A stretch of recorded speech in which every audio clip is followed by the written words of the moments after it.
This is Breaking Down Security, and I am Brian Brake.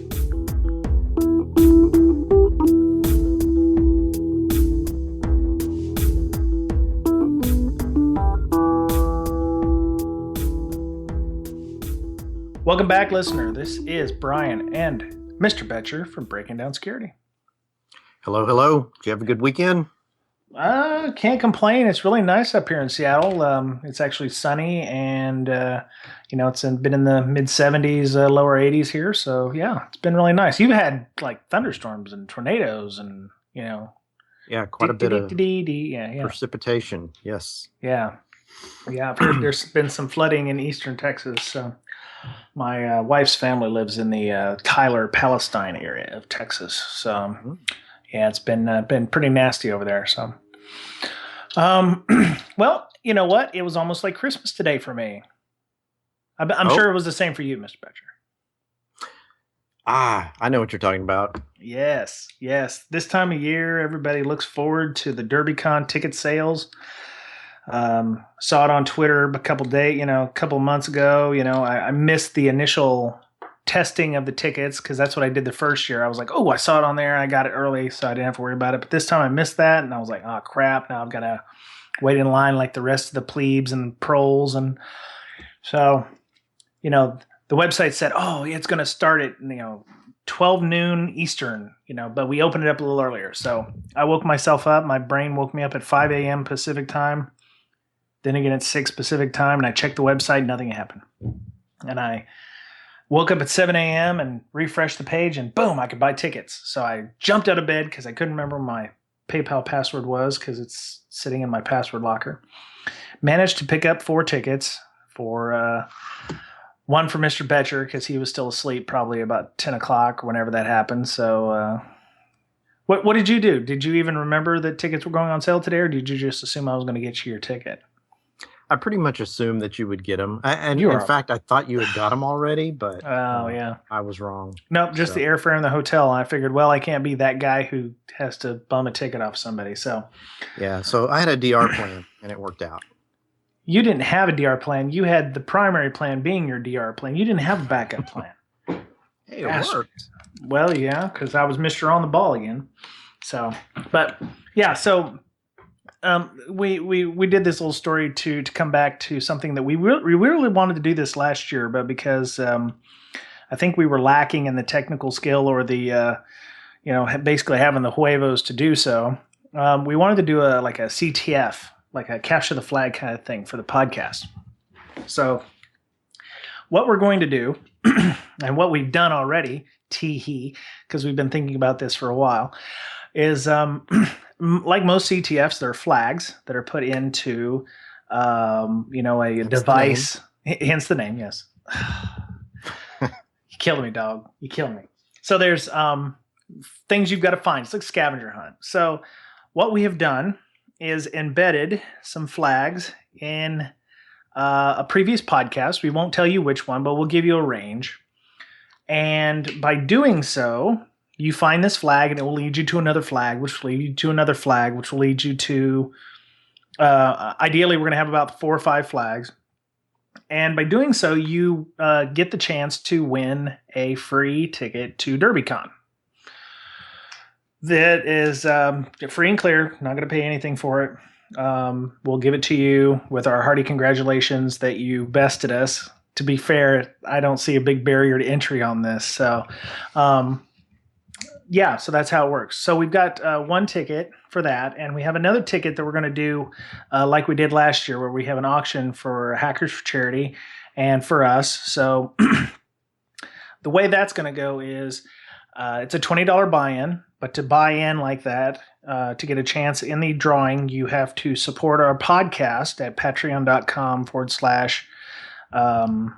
I think it's bds.podcast or something. I'll have a link in the show notes. You can go look on our website. You buy in to the $20 level, and you will get 1 entry to the sweepstakes or to the auction, to the drawing. If you would like to have additional entries into the drawing, every $50 you donate to Hackers for Charity will give you an additional chance to win. So last year we raised almost $650 for Hackers for Charity, but we wanted people to give maybe more than $5 to Hackers for Charity to be able to get a drawing entry. So if you're already a Patreon customer, thank you. We appreciate that. Oh, thank you to Dane Ford. He was a gentleman who supported us this month or into last month. So he's already entered into the drawing for a ticket to DerbyCon if you would like it. But if you'd like it, go and support us at the $20 level. And if you want an additional chance to win, every $50 you donate to Hackers for Charity. And what happens is you donate the money and you send us your receipt, and we'll put your name in the drawing. Last year we had about 25 entries to buy in to win last year. And of course, Big Indian Smalls is on Twitter at Big Indian Smalls. He won, and we were able to give the tickets to him. So, anybody can win. So, I mean, you can spend $20 or you can spend $200, and you're helping a great charity. You're helping a great organization doing some great stuff over there in Africa. So, we'll have information in the show notes on how to enter for that one. So, the CTF, getting back to CTF, somewhere in the April 2016 podcasts only, is where the first flag is and where it starts. Now, I'm not going to repeat this again because, if you are a regular listener, you've already just heard it. So the next podcast, I'll just mention the CTF and mention this podcast to discuss, where they can find the first one. So good luck, good hunting. It may require you to open the podcasts in an application. It may be in the metadata. It's somewhere inside of the MP3. So good luck. I have two questions. Sure, go ahead. The $20 Patreon, you don't have to pay $20 a month. It's just a one-time thing, right? Yes. Okay. And then if I don't want to do the Patreon, I can just do the $50 Hackers for Charity and I get one entry, right? Or is that in addition to the Patreon? No, that's if you do a $50 buy-in to Hackers for Charity, then every increment of $50. So if you donate $150 to Hackers for Charity, you'll get 3 entries to win. Yeah, or if you just want to go the cheaper route and give us $20, then that would be fine too. I would like to say that last year we gave about $300, which was all the money we got from our patrons anyway, to Hackers for Charity. So we gave almost $1,000 to Hackers for Charity last year, $650 for the DerbyCon tickets last year, and then we gave the $150, and I doubled it and sent it to Hackers for Charity. So it's probably going to end up going to Hackers for Charity if you pay the $20 to us anyway. So that's just something to think about. All right. Right on. Good luck to all involved. So what is our? So now that we've gone through that. Actually, that went pretty well. It helps to write it down because last year I didn't do that, and I was just kind of all over the place with that. So, this week, we're going to open up with another lesson learned here, as if ripped from the headlines. I kind of like doing these, just this ripped from the headlines. What can we learn from this is on the 26th of April, 2016, a community of Minecraft enthusiasts who run a custom mobile version of Minecraft for mobile devices was hacked. The lifeboat community was hacked because they had poor security apparently, but they lost 7 million credentials. So how did they lose all those credentials if they were hacked? I am not exactly sure about that. The site is, I assume it's something like, well, you got me there because I don't know. Well, I think the question was leading to, well, if they properly hash their passwords of all those accounts, then yeah, if they do get breached and the hackers download all the data, it would be theoretically useless to them, right? Well, what it looks like is there's a login on the page and they managed to dump the database of passwords. And when they did so, they found out that they were storing the passwords in MD5 format, which the InfoSec community as a whole has been trying to tell people to not do any applications storing any credentials, any passwords, anything in MD5 because MD5 is, for all intents and purposes, broken. I mean, it has been broken for a while, and even people are saying to no longer use SHA-1. It's deprecated because it is broken. It's easily figured out with our current computer levels of technology. MD5s are prone to collisions because you can find a password that has the same hash as the real password. And computers are getting faster and faster, so they're much easier to brute force. Oh, yeah. Well. Yeah, they can brute force the heck out of those. So the other thing is these passwords weren't hashed, or they weren't salted. They weren't salted. And what does salted mean for those uninitiated? It's an extra value added to the password to randomize it or make it more random. If you and it can be fairly short, like 8 to 16 additional characters or whatever. And you put that in the same.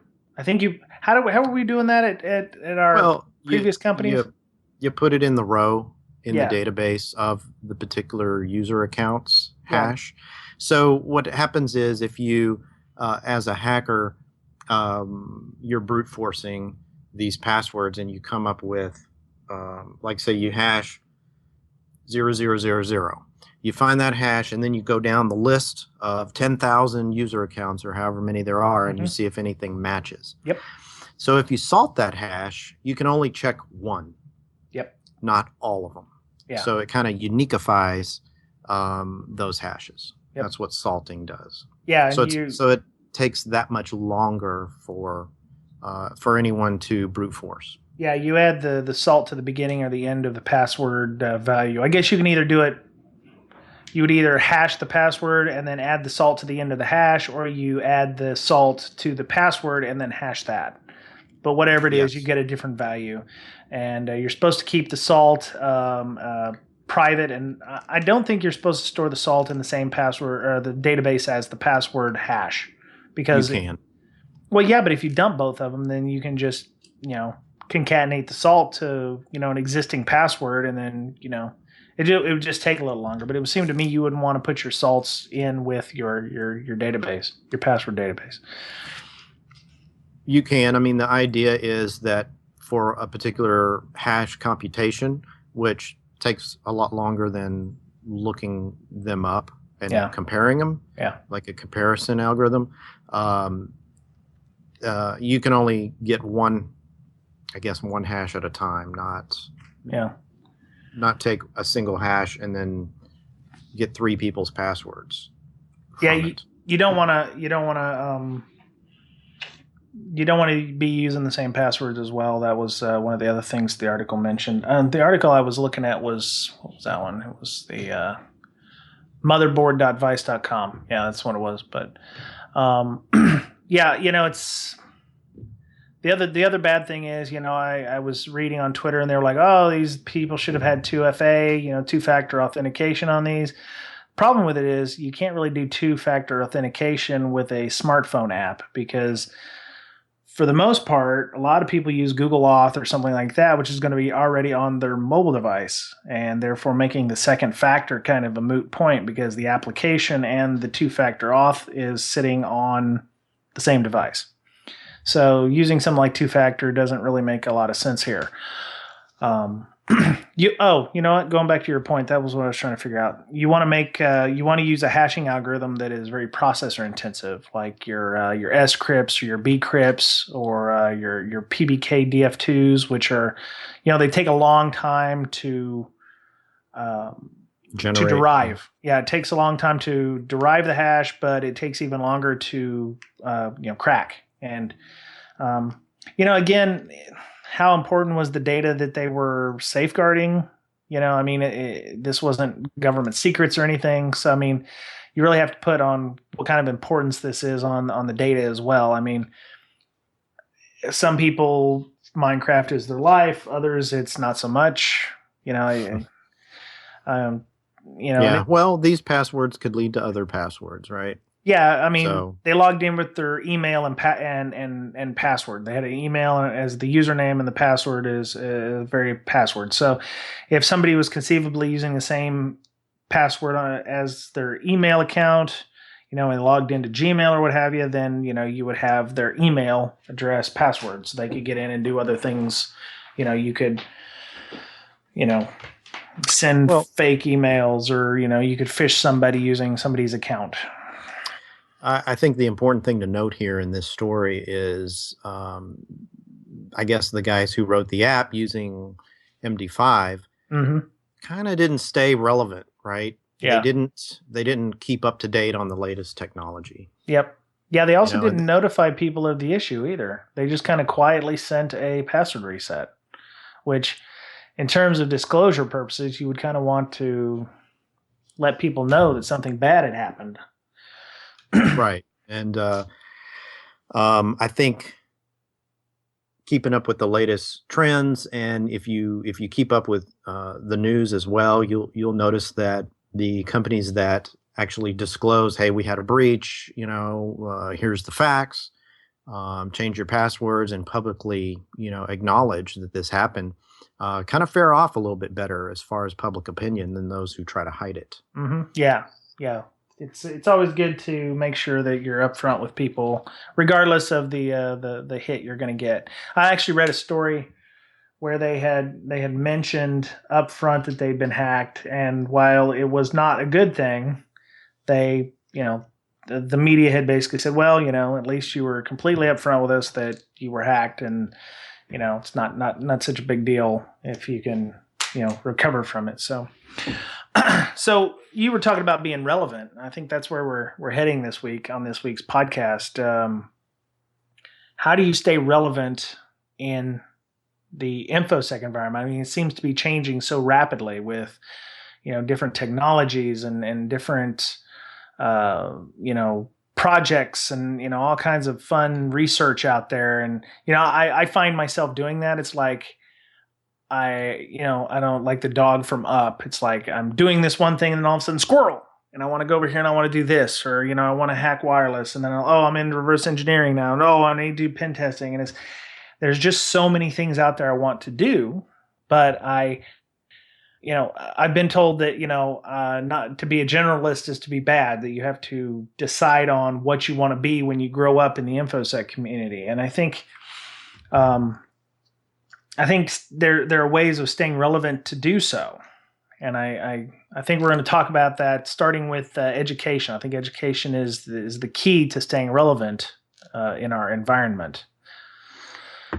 Yeah, and we wrote down college. I mean, that's one way. You kind of learn in most degrees, you learn the theory behind the particular field, and I think that helps. It's almost future proof because you learn the theories, not necessarily the tools, Mm-hmm. because a tool can become irrelevant, but math will always be there, right? Yeah. Algorithms, there's a particular set of algorithms that do, once you learn those, it's about 80% of, like, if you're a developer, it's about 80% of what you're doing. You learn design patterns, things like that are tried and true methods for accomplishing tasks. So I think a college education can be very important. I have one.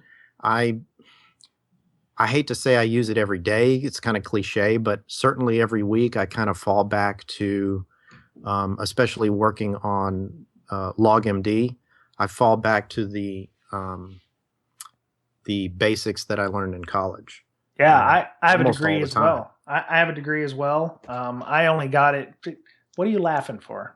I'm not laughing. You are. My University of Phoenix degree is just as good as your UT Austin degree. Is it? Yes, I threw that gauntlet down. I can just hear people in Austin going, "Oh, hell no, he did not go there." But no, I think a lot of people use college as a way to open a door. I couldn't go to college like you did, how you were on double secret probation and whatnot. I was working a regular job. I had a wife and a kid. I was just getting out of the Navy. So I had to find an opportunity or a way to go to college without, just giving up working and going to college full time. So at the time when I did it in 2005, that was one of the only options I had available. So and I knew what it was for. I'd already been doing like regular work and stuff, so I knew it was just a way to get in the door. Because a lot of jobs that I was looking for job descriptions was you had to have a bachelor's degree, or you had to have certain certifications. So I didn't graduate from college with the idea that I was going to start making $100,000 instantly.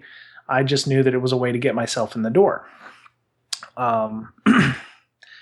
It's probably why I don't have the college debt that that a lot of people do have these days, because they get out with ideas that they're going to make 100K, so they spend 120K in college debt, and then they can't pay the bills.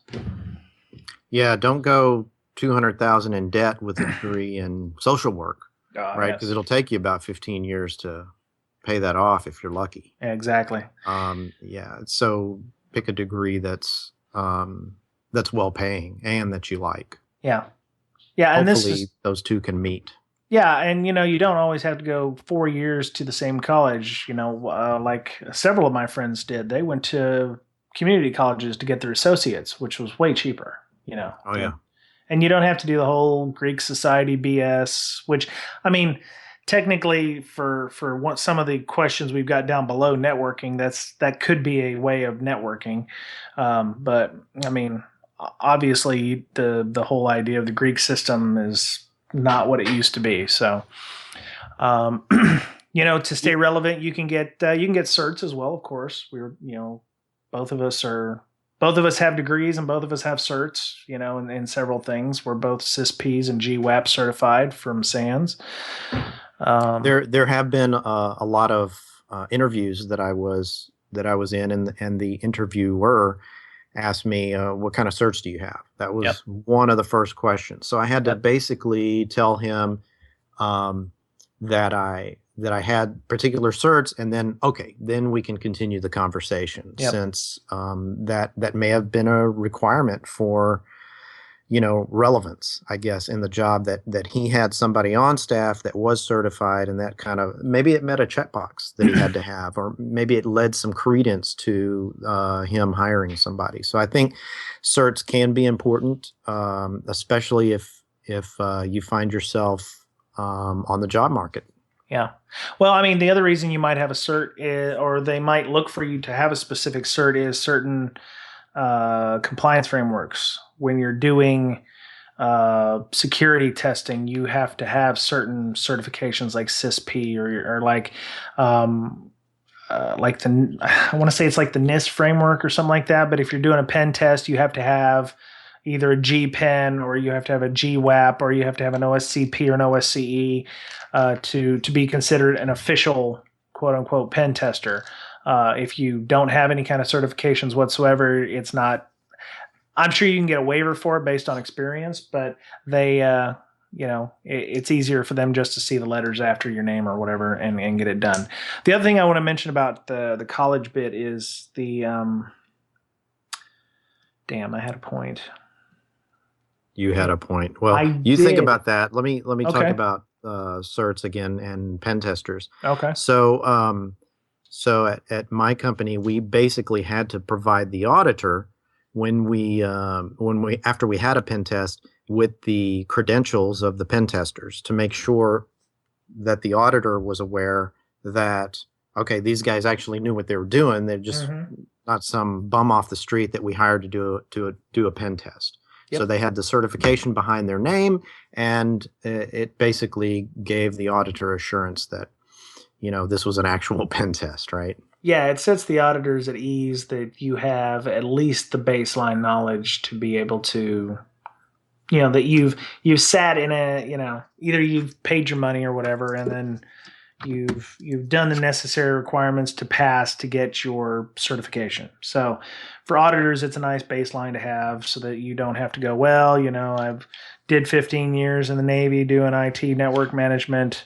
They can show your MCSE and go, here, I've got this. And then, okay, well, you know what you're doing because you at least passed or had the requisite knowledge to pass an MCSE. So, we're big on the education, of course, because, we run a podcast here that does we try to educate people.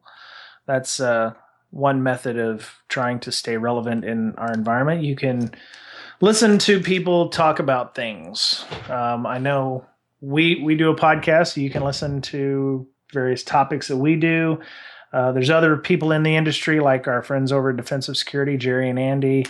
They talk about best practices from their points of view, and I think that's really important, because it's like you get a point of view from a different person than you're used to. It's Jerry and Andy have had several years of experience. They've moved up into the manager roles.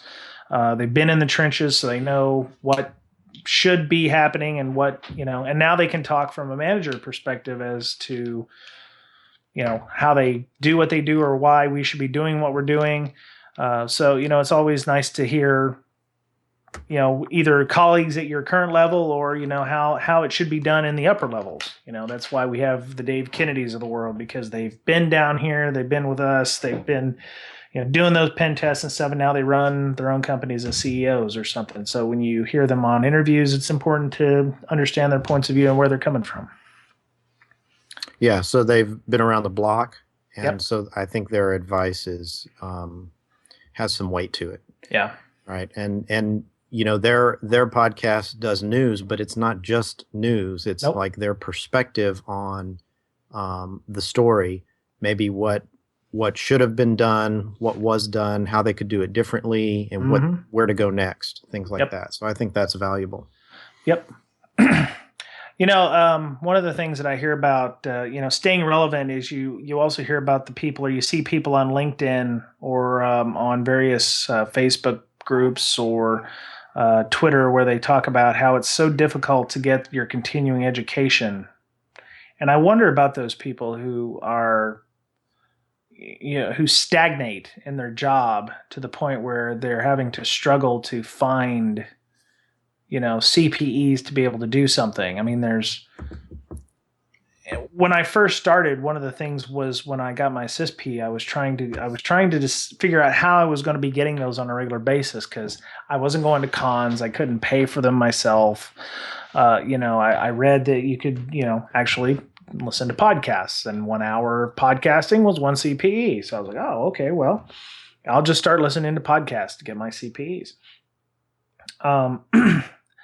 I worry about the CISPs and those people who need the continuing education units, and you hear them complaining that they don't have any CPEs, or they can't find the CPEs to do those things, because I think there's a plethora of them out there, and I don't know if it's laziness on their part, or they just don't want to do what's necessary to do so.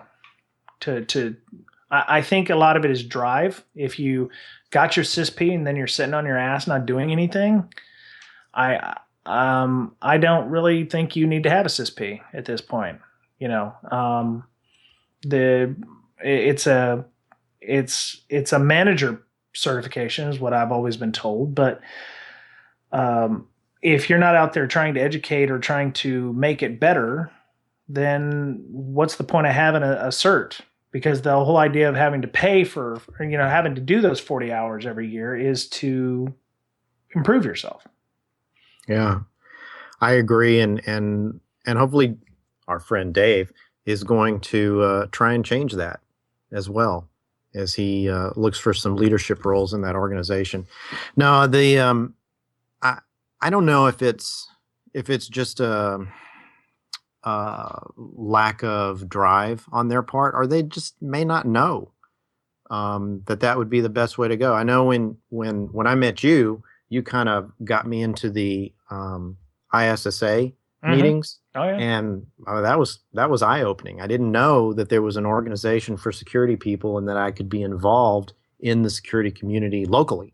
So yeah, that kind of was the starting gate for me in all of this, right? Sure. Just going to that organization and being able to network, talk to people that were like-minded and had similar roles. Yeah. That was huge for me, at least. Yep. Yeah. I mean, not just podcasts, because that's how I cut my teeth, but there's local organizations, You can read books. There's blogs. You can watch videos online through if you can't make it to a con like DerbyCon, like the one we talked about earlier, um, Iron Geek, Adrian Crenshaw has a fantastic website where he does a lot of recording of various cons, B-sides, def cons, black hats, and those kinds of things. You can watch those for additional CPEs or additional improvement. It doesn't have to be just CPEs. There's also training organizations like SANS, of course. If you take a 40-hour class, that counts like a 40-hour CPE. You can also do cyber or security tube for additional improvement. So, but staying relevant isn't just getting your CPEs. I mean, Mr. Betcher was talking a little bit before the podcast about some independent research he was doing on Windows registry stuff that he's working on that to figure out how malware propagates using Windows registry. And, that's important. I mean, it's about doing research on your own. Mm-hmm. If you find an interest in a particular topic, go out and Google things related to it or that thing itself and read articles about it. It's the Windows registry, so there's a lot of information on Microsoft site, a lot of information on other sites that have dealt with this stuff before. So I was working on the Windows registry part of LogMD because I'm developing code to look into the registry and kind of make it easier for everybody in the defensive realm to find ways of persistence in the registry. So we're probably going to have a podcast on that in the near future, all about the Windows registry. So I'm taking what I'm learning, I'm applying it to a tool so everybody can use, and will apply that knowledge to a podcast as well to, dispense to the masses, if you will. So I learn a lot from doing it. You learn a lot from kind of doing this podcast with me, and then we can get others involved in learning about what is this registry thing, why is it there, and why do I need to know about it. Yeah, exactly. Right. So doing research on your own, even if you write a blog about what you learned, I mean, that's also not only helping yourself, but it's helping others, because if they're doing research on a particular topic, they might find your blog and be able to learn from the time that you spent learning about it. Yep. The only thing I would say about blogs is stay topical. If you're going to do a blog about application security, keep it a blog about application security, and don't start talking about, I went hiking last week or, right. Hey, how about that US election coming up? Because I don't care. Don't wax philosophical, stay topical, that kind of thing. So yeah, and don't dispense your opinions. I hate reading blogs, and it has, or listening to news podcasts, and they infiltrate their opinions in there. Hey, I wanna know the news. Yeah, if it's an educated, I guess an opinion based on facts or an opinion based on experience, then great. Yep. But don't just blog about how these guys are idiots and they should never have been doing this in the first place and things like that. Yeah. If you're an expert on that topic, then great. I wouldn't mind reading it. Yep. So one of the things that I've always been told is don't network when you have to, network whenever you can. Most people don't think about, sticking their head above water to, go out and hang out with like-minded individuals until they absolutely need to. And that's no way to start a network. It's no way to network properly when you're, in desperation trying to find a new job, or, you're just trying to, get away from your current environment or something like that. You need to be out there talking to people, sharing ideas. Here in Seattle, when I first got here, it was there wasn't a lot in the way of people networking. There wasn't a lot of things going on because it was, I don't know if it's traffic or what. So, I joined the local ISSA, and such as they are, they're a fairly decent group of people, but there's only about 25 of them, and most of them are like senior leadership. So I was looking for more people who were in the trenches doing pen testing, because that's kind of how I wanted to see my career go. And since I couldn't find anybody like that who was willing to come out, I ended up starting my own, because I was like, actually, it wasn't just me. It was Miss Megan Wu at Totenkopf on Twitter. She's been on a few times. So me and her decided to do a meetup. So we started meetup of CSEC East, which is we all get together once a month, have dinner, talk about what we're working on. And once you do that, it leads to other things. So it keeps you relevant. It keeps people who are potentially hiring in the future in mind. Hey, I remember CSEC East. Brian was looking for a job. Maybe he wants to come over and work for us. And then you find out about other things. It's like, oh yeah, NCC group up here does the open security forum every quarter. So, you should come out and hang out for that. And that was a really great one, actually. As a matter of fact, that was a couple of weeks ago, I think, or a week or two ago. Really great talks there, and that allows you to even meet more people. So if you're in a city or, a fairly decent sized city, like, I don't know, there's some people over in Tacoma that, are starting up their own meetups and stuff like that. If you live in a fairly decent city and there's IT people there, or, when we first started CSEC East, we were like, oh yeah, we only want InfoSec people. And then we started having like project managers and IT SOC people, and I was like, well, okay. And then the more and more I thought about it, I was like, well, we're trying to talk to those people specifically sometimes to get things done in a secure manner, and some of them don't listen to us. So if we can have people who are PMs join CSEC East, and they're hearing what we're talking about and hearing the topics that we're dealing with, and hey, here's how we should have done this over here at company X. They can take that back and go, okay, well, you know what? We don't want to be company X. I'm just a PM, but I should know how to do these various things. So I find that being inclusive instead of exclusive, don't just limit your group meetup to InfoSec people only. If you've got, IT help desk people who are trying to figure out what they're doing with their own careers, you can help mentor them or guide them to, if they want to be a SOC analyst, or if they want to be a, log correlation guy, or, sales engineer or something, you can move them in those directions or help them move in that direction. So, I always say I'm just moving my chess pieces in place so that, I can take over the world one day.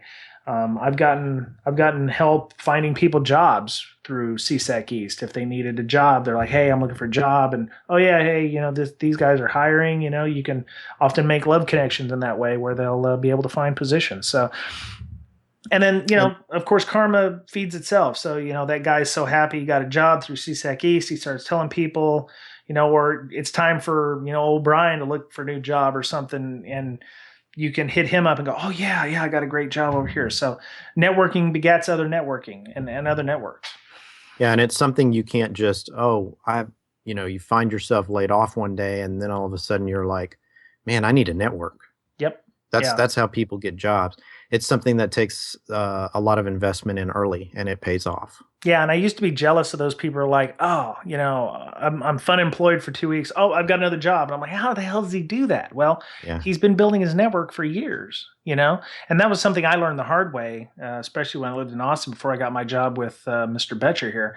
I wasn't big in the ISSA group, but I had been, hanging out with them for a little bit, at least a couple of months. And, all of a sudden I needed a job, and I was hitting up those people, and they're like, who the hell are you? What do you bring to the table? I don't know who you are.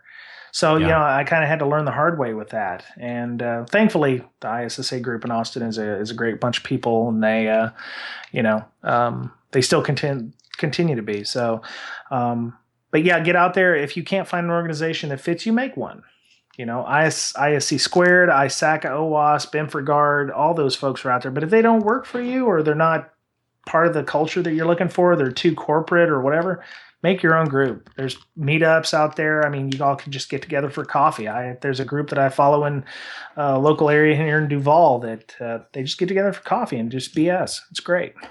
I think this is probably the most useful or most important part of this cast is the networking piece. I mean, you don't know how important it is until you need it. And, you know, it's interesting that if someone that has been part of the network for quite some time and all of a sudden they're unemployed, it's like almost everybody was like, yeah, you need to talk to so and so, he's looking for somebody, or I heard about this, and and you know, all these potential, you know, jobs come their way one after the other after the other. It's pretty amazing. Yep. And the important thing is it helps you stay relevant, because by knowing these people, you can feed off of them. You get ideas from them. Hell, I've been trying to get half of the people in my CSEC East group on the podcast, because they just, like, one guy is like, he's big with firmware development, and you know, he gave a talk at the Open Security Forum about ODF metadata and the internals of the open document format. And I was like, really, that's quite interesting. I'd love to have you on to talk about it. And he's like, no, I'm still working on a tool for this. You know, maybe in a couple of months or so. And I was like, all right, but I found it quite fascinating, him just doing independent research on, you know, breaking down firmwares, and he's also working on the internals of open document formats. So, I mean, some hobbies are a little esoteric, but I find that metadata is something that we all worry about from time to time. So, you know, that knowing what other people are working on, you know, may steer you in a specific direction. You know, you may want to collaborate with those people. Or if you have a specific problem at your job, you know, you may know of an expert in your network. You can ask them. Yeah, exactly. And usually people are very open to dispensing what they know about a particular subject and trying to help out others. Yep. It often helps to have a friendly type environment where you're like, you know, do the Vegas thing. What's said here stays here. We don't try to judge, you know, we don't try to name names as much as possible, but, you know, if you've got a problem, spit it out, you know, or use a Bob story or something to help you figure it out. Yeah, and then, you know, you can join mailing lists. There's a 206 mailing list up here in the Seattle area that I'm a member of, that I've asked help for. You know, it helps to do your research first before you ask the question, just in case they go, here, let me Google that for you. So that's important. And you know, not just network, but you got to do stuff on your own. Right? Yeah. Build a lab at home. Yep. Do some online CTFs. Yep. Things like that. Those are very valuable if you're getting into the pen testing realm, or even if you're on the blue team, you can learn about the different types of hackery and you'll be a better defender for it. I mean, that's why I learn about, or that's why I did the WebGoat, you know, Damn Vulnerable, things like that, is to learn the basics of hacking, so that you know the language. Yep. Yeah. The you know, the couple of ones that I've been using was of course Over the Wire. There's Ring Zero Team. VulnHub is a really great one where they upload vulnerable VMs, and you know, some of them are okay. I mean, some of them are obviously well above my technical level so far. I'm getting there. I'm still working on my OSCP. But yeah, online CTFs are great. I mean, some of them are like they just run forever. I got like 300 pen test bookmarks that I've got that it's like a permanent CTF. I think the Ring Zero is like a permanent CTF where you can go in and register for an account. You can do as little or as much as you want. It's completely free. You know, you know, the more points you get, obviously, the higher level on the ladder you're going to climb, and the more awesome you're going to look. And you know what the other thing is, when you're looking for jobs, when you're networking and stuff, and you're staying relevant, you can say, well, you know, I've done all these war games, or I've done all these CTFs, and here's how I've done on them. Or, you know, I have a black badge from the DEF CON CTF that I was a member. I was a member of the team, and I got first place, so I have a black badge from CTF. If you're trying to get a pen test job, and you have a black badge because you won the CTF at DEF CON, I think you're going to be pretty hireable. You know, that's all I'm thinking. That helps you stay relevant, you know, doing games, and, you know, you can play and still have fun and stay relevant. Yeah. And it doesn't take a formal education either to do that kind of stuff. I mean, look at Hector. He did it all on his own now. That's true. You know, well, he was black and he turned white, right? Yeah, that's Or true. Yeah. bad and turned good. But again, he did this on his own. Things like Vulnhub, will definitely a good resource for you. Yeah, yeah, and he mentioned in Hector he was doing bug bounties. So if you don't want to do CTFs or something, and you just want Or to you work in need the your off money. time, or you want some money, extra skrill, hanging around, you can do bug bounties and that kind of thing to stay relevant on various applications. So yeah, I mean the sky's the limit. There isn't any reason why you can't stay relevant, except maybe a lack of time. And I work 8 hours a day. I work 8 to 10 hours a day. Not what I would consider, nose to the grindstone. I'm sorry, boss. Uh, it's 8 to 10 hours a day, but there's some downtime every day where you could be listening to a podcast while you're coding something up, or Between meetings, between meetings, or in the restroom or something. Even in meetings. Yeah, I've yeah. Boring guy starts talking, you're like, oh okay, my I got God. 10 minutes to. Yeah, yeah. Or, when you're taking a walk or you're driving to work. I used to drive 45 minutes to work in Austin with when I worked with Mr. Betcher. I used to listen to tons of podcasts during that time because it was an hour and a half a day where you can get your CPEs, or you can stay relevant and go, hey, you know what? That was a great topic. I may want to bring that to work and talk to my boss about implementing that. Or I can't tell you how important it is to, if you do have a commute, to listen to podcasts and books on the way to work. I went from listening to the radio to listening to talk radio to listening to podcasts. And, it helps in your career. If you can squeeze in an hour-long podcast in a 45-minute commute, I listen to it at 1.5 speed. Yeah. But yeah, that's valuable. You learn stuff. And you can even do like, what is the Sands one? Where they talk, it's a daily podcast where they talk about the news of the day, just real quick. It's like a 5-minute podcast, right? Yeah. Yeah. It's like the Sands weather report or something like that. But yeah, there's a ton of them out there. It's not just, I thank you for listening to ours, but there are other podcasts out there. I'm not going to lie to you. There are Defensive Security, Security Weekly, Risky Business, PVC Sec. Yeah, PVC Sec, Silver Bullet, Southern Fried Security. There's a ton of them out there. Just go look for them. Sound Security, our friend Braxton up here, he's a young punk just trying to make it in the world. So he started himself a podcast with him and Osman. So, yeah. So, I mean, there is no reason as a InfoSec professional that you can't stay relevant in this organization, in this industry. And I mean, it's changing so rapidly that if you don't stay abreast of the topics and the conversations that are going on, you're going to be ending up like the guy that asked if OpenSSL was free software when Heartbleed came out. I don't know. It still boggles the mind that somebody would say something like that. But he was completely serious. It was a dark place. It was awful. Mouth flew open, and it was awful. Let me give you a scenario. And I know several guys like this. They may not be in security, but they're in the carnage that is IT, right? It's fast moving, and they get their job and they're good at it, right? They're valuable at it, and they make good money. Yep. But then comes the point where technology gets better, and the company's able to replace him with maybe some people that are at a lower skill level, not as experienced. Maybe they're right out of college. Maybe, they're right out of high school, but they're able to do the same job. And I'm using air quotes here, the same job for much cheaper. We can hire 3 guys in, this other country for the price of him, and 3 is better than 1, right? Yep.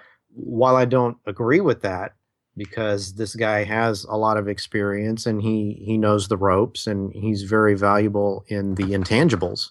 Yep. What's the company going to do? The finance weasels are going to say, wow, 3 guys at less than the 1 guy. It's a no-brainer for him. Yeah. And then the 1 guy is going to find himself irrelevant in IT because he knows this one thing, and yet the price for what he knows has gone down drastically Yep. because of the technology advancement in his area. So it's what I'm trying to get across is it's very important to um, be open to other things and to stay relevant in the topics and the ever-changing world of technology, right? Yep. Because it will pass you by, and then if you don't put the investment in the education, whether it's self-education or going out and learning about these topics, you're going to find yourself in a lurch at some point. Yep. And Yeah, and I it's think hard to recover from that. I think that's important to remember, that you are replaceable. I mean, I'm not gonna sugarcoat that. If you believe that you're irreplaceable to a company or an organization, you're kidding yourself. You are delusional to the point. I mean, unless you're the CEO of the company, and even then, you're still replaceable.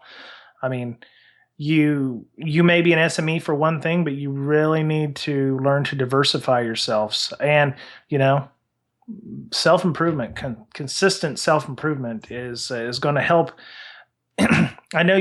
What did you say? You had a book called "Ways to Make Yourself Irreplaceable." Yeah, how to make yourself indispensable at Oh, work. Now indispensable. I'm I'm sorry. looking at my bookshelf and I can't find it right now, but I wouldn't take that book to heart because you're always indispensable. Yeah. You're always dispensable at some Yes. point, whether the Exactly. company has to take a hit short term to get you out of there and find some replacements, or Yep. maybe they're downsizing. Maybe they got an edict from the CEO saying we got to cut 10%.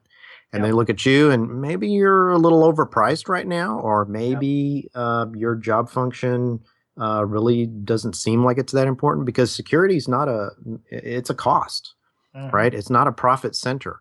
So if we can strip off a couple of security guys, I mean, it's not going to hurt us short term, is it? Yeah. And Right. you've So always heard the layoffs where it's like, oh my God, I can't believe they got rid of that guy. He was our blah. He was our only guy. He was the only guy that did that thing. So who's doing it now? That kind of thing. Sometimes the layoffs are never, they don't follow they don't any make order. sense. There's no rhyme or reason. It's just sometimes it's like they throw darts at the dartboard and your picture just happens to be under the dart. So, I mean, you are replaceable. You're going to be outsourced by a company. Your company tries to do some quote unquote cost saving measure, and they outsource your group or your division, or bring in some H1 contractors, to learn your job. And you're like, oh, okay, I'm training my replacements right now. And when you start training your replacements and you finally realize that you're doing so, you may already be too late. So that's why it's important to be diversifying to increase your skill set. So Get your name out there. get your name out there. Publish some papers. I see InfoSec as being a lot like doctors or scientists, where if you really want to get your network started and do stuff, you have got to put your name out there somewhere. You got to get published. You've got to hold talks, do seminars. Of 10 conventions. You've got Be to an expert. well, expert, be a guy who knows a thing about a thing, knows a little bit about something. I hate to use the word expert because there's really no experts. There's always somebody who knows more than you. And I think that's the important thing about networking too. There's always someone out there who knows something you don't. And I don't, that's not an original saying. I've heard that from somebody else, either Dr. Tyson or Bill Nye, or somebody said that. But yeah, it's just important that you take care of you, that you're the only one who's going to help your InfoSec career, and nobody's going to, if your company doesn't pay for training, sometimes you just got to bite the bullet and pay for your own training. So if they won't pay for your, OSCP or your CISSP or something, get a small business loan or something and go and get that done, because only you can help you. Is that a red flag when a large company doesn't do training? If they won't pay for training, hell yeah, that's a big red flag. At least for me, anyway. Actually, my current position where I am, I told them I would not take the position unless they budgeted money for my OSCP, and they were like, whoa, we've never had anybody ask for training before, for contingents for employment. I was like, well, that's what I am right now. That's where I'm at. That's where I want to be in 2 years. And they were like, oh, okay, yeah. All right, well, we'll just set aside, $1,200, $1,300. I was like, all right, cool. So, they've got some money set aside for me so that when I pass the exam, and I paid for the class myself because it wasn't moving fast enough, so I'll just get reimbursed for it later. But yeah, that's the way it works. And some companies are actually really good. They'll do tuition assistance. They'll pay for so many X dollars. And if you're an employee and you're not taking advantage of tuition assistance, you're an idiot. So you just got to ask, because most companies don't publish it. But because they don't want to pay for that. They don't. If you're maybe the managers know, but the rank and file don't. True. And they kind of keep it to themselves. Yep. I've seen that before. So you just have to ask. A lot of community colleges out there do certificate, certification stuff. So if you need to get that CISP, I know there's community colleges up here in the Seattle area that do CISP, or they'll do prep courses for various things, Or if you find you need something more than a bachelor's, then you can go back and get your master's degree with some of that money. So. So, or you can just be selfish bastards like us and start a podcast and to get your name out there. Because I think that's why we started ours. We were selfish bastards and we're wanting to spread our knowledge and learning of things. So, I don't know about the spreading knowledge part, but I figured it was a way to force myself, because I'm a procrastinator, right? Oh, yeah. So it was a way to force myself to try and learn this stuff. And I'm like, oh, shit. I got a podcast coming up. I got to learn about this. Right. Yeah. So, I would procrastinate, but I just don't have time right now to do that. So, yeah. But yeah, it's definitely made me want to, I've actually gotten up the gumption. I actually submitted to talk to DerbyCon this year. So I don't know if that'll actually get approved. Wink, wink, nudge, nudge. Kevin, not Kevin, but Mr. Kennedy, if you're listening, nudge, nudge, wink, wink. If you can hook a brother up, that'll be fine. It was just a stable talk. I didn't figure I had enough for a track talk. So, but if it gets approved, fine. If it doesn't, then I'll just give it out at one of the ISSA meetings or something. So, I've never spoken at ISSA Puget Sound, so it might be an interesting thing to do. So, all right. Well, I mean, do you have a takeaway or anything you want to mention before we go, or? Well, this idea of becoming an expert at something, I learned a long time ago of somebody's a college professor that I had. His definition of, I didn't like the guy, but he had a good definition of becoming an expert, or a good method is find, and this was prior to the internet, find every book that you can on the subject and read it, right? And then, and understand it. And if you do that, then you're pretty much an expert, right? Because experts write books on things, and if you read their books, then you know what they know, right? That's to true. Some degree. That's true. So, That's true.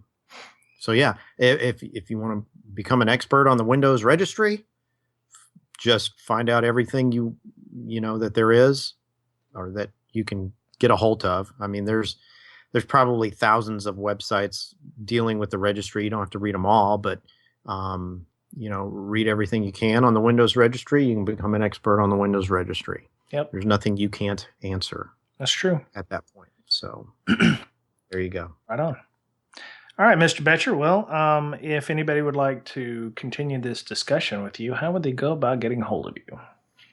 You can get a hold of me on my Twitter account, which is at Betcherpwned, BOETTCHERPWNED. You're gonna get a shorter Twitter handle soon, right?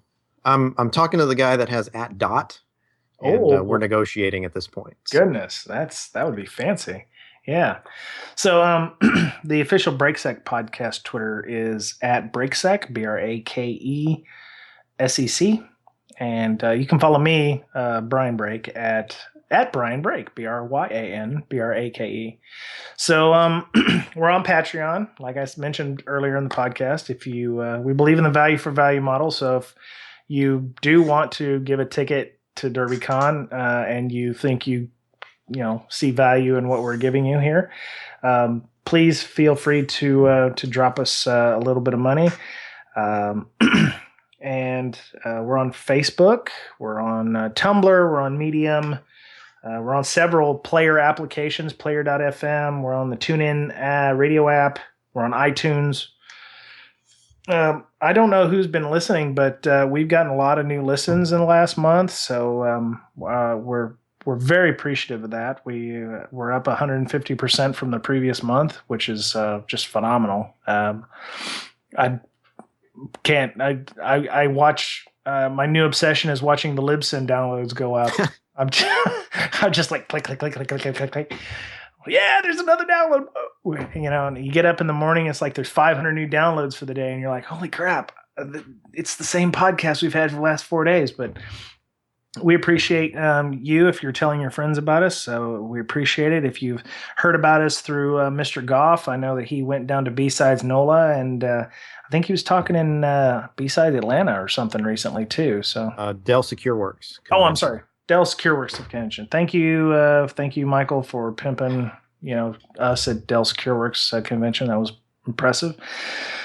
But yeah, if you're new to the podcast, welcome. Please have a seat. Listen, we got about 2 years worth of podcasts there if you want to listen to them. If you have any ideas, please feel free to hit us up on Gmail, bds.podcast@gmail.com. Yeah. I mean, and we're going to be at DerbyCon, Mr. Betcher and I. I've got the top bunk, I think, at the hotel. So, so we'll be there Thursday, Friday, Saturday, and Sunday. So I'm not going to stay an extra day like I did last year because I'm going to fly back home about midnight on Sunday night. So it was weird staying in the room without Mr. Betcher there. So, I needed my big spoon, and he wasn't there. So, but all right. Well, that was it for what? On that note. Oh man. So it's been a great time talking to Mr. Betcher, and this has been it for breaking down security for this week. So we'll talk to you soon. Bye-bye.